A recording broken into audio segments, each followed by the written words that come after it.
શીંગુ ખેહાવી છે ને હારા દાડિયા નથી મળતા. એ બોલો હું કામ બોલાવ્યું મને અહીંયા? આપણે ઘરના ભાગલા પાડ્યા ને એમ જમીનના ભાગલા પાડી દેવી. આ હાટું બોલાવ્યો તને. હા તે પાડી જો, મને કાંઈ વાંધો નથી.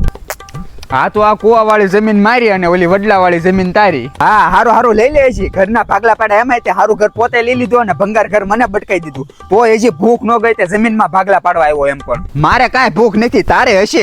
મારે કાંઈ નથી, તારે ભૂખ છે એટલે તે હારીના પાણી વાળી જમીન તારે હડપી લેવી છે અને ઓલી પડતર જમીન વડલા વાળી મને બટકાઈ દેવી છે. તો કાંઈ ને બે ચિઠ્ઠીમાં નામ લખીને અલગ અલગ જમીનમાં નાખી દેવી. જેના ભાગમાં જે આવે એની ચિઠ્ઠી નો તો તું રહેવા જ દેજે હોય. એમાં તો ગદ્દારી કરી જાશો, મને બધી ખબર જ છે. ઘરના ભાગલા પાડ્યા ને એમાં તે હારું ઘર હતો ને એમાં તારા નામની ચિઠ્ઠી નખાવી અને ઓલા ભંગાર ઘર હતો ને એમાં મારા નામની ચિઠ્ઠી નખાવી. આવા ખોટા હાંધા તને કોણ ભરાવે? ભાઈ મને બધી ખબર જ છે. એ તો હું કહું ભાઈઓમાં હું બાંધવું, પછી મેં બધું જવા દીધું. એટલે હવે જમીનમાં તો હું જરીએ નહીં એકાલું. હા તો આ કુવા વાળી જમીન હું જ રાખવાનો છું. તારે થાય નહીં કરી લેજે જા. તો તારો એક ઈચડા ભેગો મોગો ફેરવી નાખો, ભલે તું મારો ભાઈ રહ્યો. હા તે મેં કઈ બંગડી નથી પહેરી લીધી. હામાં તું ન ફરી જાય ઈચડા ભેગો. વયો જા હાસુ કહું છો નેવકો પતાઈ દે.